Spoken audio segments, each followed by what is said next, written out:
பாலக்காடு அருகே தனியார் கல்லூரியில் மாணவர் அடித்து துன்புறுத்தல் செய்யப்பட்ட விவகாரத்தில் 6 மாணவர்களை காவல்துறையினர் கைது செய்துள்ளனர். கோவை பாலக்காடு சாலையில் உள்ள நேரு தனியார் பொறியியல் கல்லூரியில் 1ஆம் ஆண்டு மாணவர்கள் சீனியர் மாணவர் ஒருவரை பணத்தை எடுத்ததாக குற்றம் சாட்டி விடுதியில் வைத்து கொடூரமாக தாக்கியுள்ளனர். இந்த தாக்குதலின் காட்சிகள் சமூக வலைதளங்களில் வெளியாகி பரபரப்பை ஏற்படுத்தியது.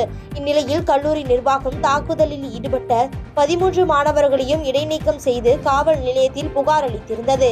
இந்நிலையில் கேஜி சாவடி காவல்துறையினர் 18 வயதான 2 மாணவர்களையும் 17 வயதான 4 மாணவர்களையும் கைது செய்துள்ளனர். இவர்கள் நீதிமன்றத்தில் ஆஜர்படுத்தப்பட்டு சிறுவர் சீர்திருத்த பள்ளிக்கு அனுப்பப்படுவார்கள் என்று தெரிவிக்கப்பட்டுள்ளது.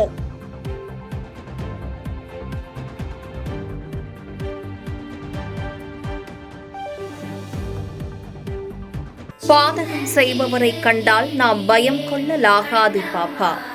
மோதி மிதித்துவிடு பாப்பா, அவர் முகத்தில் உமிழ்ந்துவிடு பாப்பா.